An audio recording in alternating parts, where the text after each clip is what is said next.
Hello there. I welcome you to Winner Circle Reloaded. My name still remains Reverend Innocent Chukwu, the Peace Udo Chukwu. In this program, we talk about movies, we talk about current affairs, we talk about fashion, what have you. Hello viewers, my name is Angela Changda Yakubu. I welcome you specially to this very edition of Winner Cycle Reloaded. Today I'll be bringing to you some hot gist that has been trending on the social media platforms. First, we'll talk about 2023 presidential election. Then we'll talk about the case of Deborah Samuel's murder over the issue of blasphemy. Then we'll talk about the Russian and Ukraine's war. 2023 presidential election, Peter Obi of People Democratic Party has decamped. The General Overseer of Omega Power Ministry, Apostle Chibuzo Chinyere, has gifted a car and a house to the immediate family of Deborah Samuel, and he has also promised to sponsor all her remaining siblings into university level. We'll also talk about Russian and Ukraine's war, how it affected Nigeria and the world at large. And today, I have a special guest, a man that is so many things to so many people, a lawyer, an icon, that is one of the veterans in Nollywood. In fact, the other day we were discussing, he said that God used him to bet Nollywood through the first movie that brought about what we have today as Nollywood. I listened to somebody the other day saying that he is the most educated actor, Nollywood actor in Nigeria, and I can't help but agree with that person. So without wasting much of your time, ladies and gentlemen, I have with me in the studio Barrister Dr. Kenneth Okonkwo. Ken, once again, your Winner Circle Reloaded. Oh yes. It has been long. Oh yes. And we are here again. Yes, the first time he was in the south. Yes, and now it's in the north. You know. That's a good one. That's a good one. It's my pleasure. You're welcome. Here. You're welcome. Always. You're welcome, Ken. I really have to congratulate you for your consistency. Thank you very much. That is the name of the game. Yeah, absolutely. You have to be consistent. It's going almost just like you. Yes. Yeah. Since '99. And I remember that particular episode we had. Yes. On September 11. Yes, 2001. Yes. Yeah, I remember. When we finished the program, we opened the TV and we hear about the bombing of the United States. Yes. And I concluded. That Bin Laden bombing. You know, yes, I concluded. 9/11. The world will never be the same. Yes, that was what you said that day. And it has never been the same. No. You're welcome, sir. Thank you very much. You're welcome. And thank you, viewers, for joining us. So I won't wait to ask you this question because I saw you the other day talking about equity and justice. And I can understand that this is your pet project now that you are handling. You've been passionate about it. When I heard you speak about equity and justice and what it entails, I said, I must bring you here to discuss further, to educate Nigerians more on that. You know, basically, especially when it comes to a developing nation, what sustains a developing nation in its cradle, in its embryonic stage, is equity and justice. No matter how fair your election is, no matter how people are faring economically, when a nation is being bettered, one thing is natural. There will be mutual suspicions. If it is especially a where you have a multinational, good. multi-ethnic, If you have multi-ethnic, multi-religious nations, the first thing that comes to mind is mutual suspicion. yeah, And the irritation of some people, whether minorities or majorities, about the domination from others. yeah, Nobody wants to be a second-class citizen in his own country. yeah, So when you are a developing country, yeah. one thing you should take home The with mindful you, of- that if you want that nation to survive, before great institutions start emerging, justice, equity, and fairness must be the foundation Okay. of its success. Watch out African nations. They are all collapsing Yeah, because they brought into independence the patriarchal nature of the kingdom that was existing. yeah, In Feudal a kingdom, yes, in a kingdom management. Yeah. Not that even a tribe is in charge. Yeah. A family yeah, is in charge. yeah. Now, For years. good. In a multinational nation, you have different kingdoms Yeah. that have been governing the different nations Yeah. in different ways. Yeah. So when you merge them together, Yeah. the only thing that will make that nation to survive Yeah. is when each, federating unit and nation within the country sees that same independence that they were enjoying Yeah. before they were lumped together. Yeah. You must make them to still have that sense of independence. Yeah. In other words, you must grant them reasonable autonomy Yeah. and make sure that the sharing formula in everything is fair Yeah. and sustainable. Have you heard about the federal character? Yeah. Our constitution is the first constitution in the whole world that said it's mandatory on a president to Yeah. choose a minister from every state Yeah. of the federation. Okay. I don't know whether I've read it in any other constitution. Okay. Good. As a student of international Law and diplomacy. then- good. Now, let me tell you, the federal character said every position, every amenity Yeah. must be shared in equal numbers throughout the whole state. Yeah.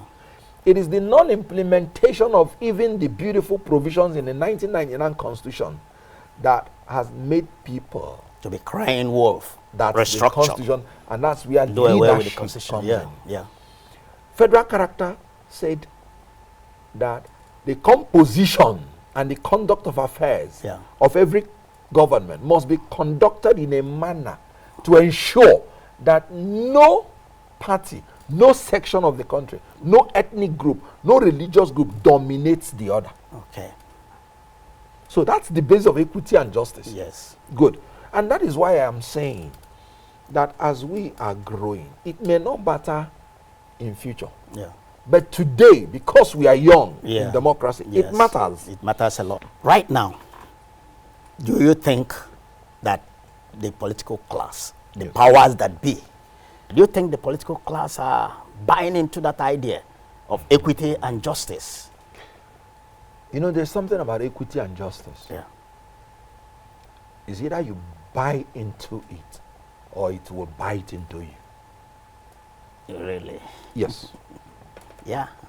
I It's agree with you. either you voluntarily. Because what is equity? The condition of recognizing the equality of men and treating everybody equally. What is justice? The condition of being fair Yeah. to all. So, any nation that is Toying moving with, on and you're toying with equity and justice, you're toying with your foundation. Okay. Why do you think Jonathan lost the election? Because he toyed in the minds of the people that were denied. Yeah. He toyed with the fact of the foundation of PDP. PDP's foundation is based on equity and justice. PDP, in fairness, in 1999, took a convicted prisoner. Just to kind of Good. That has compensate been the West. bankrupted. Yeah. You know, But for Abiola's Good. stillborn Brought him. government, like you said. he wasn't rich. Yeah. Oh, he was a pauper, almost like a Good. pauper then. because From prison. Yeah. Good. And made him president. Yeah. Why do you think they went to that extent? Equity And, and justice. justice. They want a man who loves Nigeria. Whatever you may want to talk about President Obasanjo, Yeah. his quest and love for one Nigeria cannot be doubted. Yeah. They brought him and they made him president. They didn't ask him how much Yeah. that he was going to bring in. Yeah. Good. As it's done all over the world, people who had money Yeah. contributed because they were searching for good governance. Yes. And they wanted to resolve the injustice meted out to Southwest. Yeah. So our modern democracy, Fourth Republic, was established on the foundation of equity and justice. Yeah. After that, the ghost of June 12 was laid to rest. Yeah. You and I would have known that if Nigeria did not take that step, maybe we wouldn't have had Nigeria today. Yeah. For sure. Good. So the whole idea of Fourth Republic is equity and justice. And that was when they established the principle of rotation. Rotation. And that And was they what said- even brought about the Good. good luck Jonathan you mentioned Absolutely. minutes ago You know, so the To- rotation, for Niger Deltans. the agreement was he goes to South Yeah. for 1 term or 2 terms, Yeah. as will be agreed, and then comes back to North. Yeah. So when Obasanjo finished, I recall that some Southerners that we are in the forefront for the presidential campaign Sure, then. sure. Peter Odele, I know. the governor of Rivers Yeah, State, one of had the foremost, called the yeah. whole Nigeria. Yeah. But when Obasanjo needed to take decision, he reminded Nigeria that there was an agreement, Yes. I should go back to the north. and that settled it. Then that was how Umaru Yar'Adua Emerged. emerged. He wasn't the most charismatic. He wasn't the most rich. Yeah. But he was suitable For to the- assuage the feeling of equity and justice. Yeah. So by that same doctrine of equity and justice, justice. it ought to rotate to the south. Yeah. And having rotated to the south, it ought to be zoned to the southeast. Yeah. Because the southwest has produced the president, the vice president, and the speaker. Yeah. And then the south-south has produced the vice president, the president. Yeah. So if we want to continue enjoying our stability in our democracy, equity simply says that Southeast should produce it. And what is it that your organization will do or is doing to make sure? Because to me, I don't believe that power is given. Power should be taken. Just like what happened between Goodluck and the Northerners. Yes. There's so many PDP members worked against Goodluck because of equity and justice. Yes. So right now, what do you think should be done, the way forward, and what is your organization going to do to make sure that that same spirit of equity and justice that has been sustaining this country will be there, Good. will be maintained?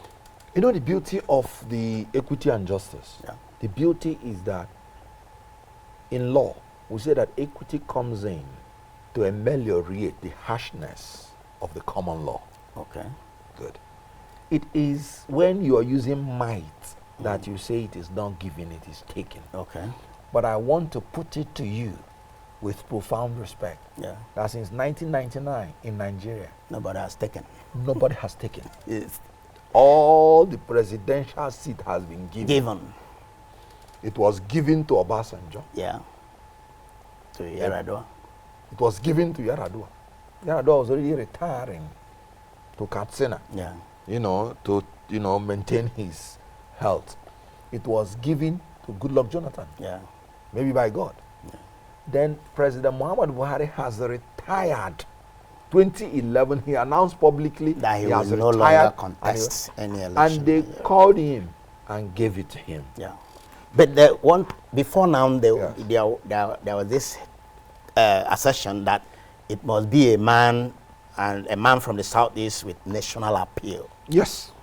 And today, do you think we have a man with a national appeal? All right. You know what I want to tell you? Yeah. And I say this with profound respect. Anybody that is an Igbo man, anybody that is from Southeast, by nature, has national appeal. The Igbos are the only people that live in every local government in this country. Yeah. And it runs in the vein of every Igbo man. Akure ufuebe ekele mom. Yeah. Even if you make Igbo land paradise, because of our tradition, our nature, you don't stay in one place to watch the masquerade. Yes. Now, an Igbo man is a traveler and nature. is a trader by nature. So he must go out. Yeah. So if there is anybody from the southeast that will make Sokoto to be well, it is a man from the southeast. Yeah. Because he has his kids and kin in Sokoto that will be telling him on why he has to rebuild Sokoto. Yeah. Where would you go that you wouldn't have the quarters, Sabongeri or this? In every state, they have told you that if you go to any local government and you don't find an Igbo man, run away. Yeah. It is not habitable. Yeah. So tell me, why Nigeria has not gone further than it ought to in terms of unity, in terms of equal development in all the zones, is because somebody from the southeast has not been there. Yeah. You don't have Igbos in Kano anymore. You have Igbos of Kano. Yeah. You have Igbos of Nasarawa. You have, so if a man from the southeast comes in, it will be his own kids and kin that will compel him to develop all parts of Nigeria. Because they will make it clear to him that any part of Nigeria that is not developed hurts the economy of the Igbo man. Okay. Yes. Okay, let me even go back to our forebears. The two greatest Igbo men in the First Republic, Dr. Nnamdi Azikiwe and Chief Odumegwu Ojukwu. Both of them were born in the north. Yeah, I know. Both of them were born in Zungeru, Niger State. Meaning that they are, even if you are divided Nigeria, they will come to north and tell them we are citizens of the north Because by we are birth. born here. Yeah. So I want you to understand, will you now think that such a man will become president? And will not remember the place of his birth? It is not possible. That is why Dr. Nnamdi Azikiwe, when they were negotiating, insisted Nigeria must be one country. So anywhere you go to, the Igbo man feels a sense of duty to make that place well. Because he knows. That is one of our So all of them, belief. specifically, individually, are nationalists. Then collectively as a people, we are nationalists. Ken, that's why I always like to talk with you. Well, viewers, we leave you for now. They will come back right after this time out. Don't just touch the dial. My name is Lincoln Edochie. I'm a Nigerian filmmaker, a motivational speaker, fitness consultant, and a connector. Now, make no mistake about this, we are in the connected revolution. And today, why are we here? We gather today together, all kinds of people, different schedules and all that, to witness the unveiling of the greatest transportation business that has been put into an app in today. We've all heard of Uber, Lulu, Prime, Bolt, Taxify, but this is indigenous. This is owned by one of us, a man who has functioned in various capacities over the years. He thought about the things that people have been through, the challenges and all that. They sat down and developed this Limo series app over a period of 5 years. Today, it's fully functional. And there are so many benefits. It's given Nigerians an opportunity not just to become riders and drivers, but also to become CEOs, investors at various levels in this same business. Trust me, Limo series is the end thing. It's the biggest thing, and it will be for a very long time. Limo series, the trending taxi hailing service launched in Nigeria and offers the most affordable taxi fare with safety and convenience. Excited to enjoy the Limo series experience? It's so easy. Here's how to sign up as a rider. Download the Limo series app for rider from Apple App Store or Google Play Store. Enter your mobile number. look out for the one-time password displayed on the next screen and enter the 4-digit numbers. Next, complete the sign-up form and click the submit button. On the online payment screen, fill in your ATM card details or click skip. And there you go. You can book your first ride and enjoy guaranteed satisfaction.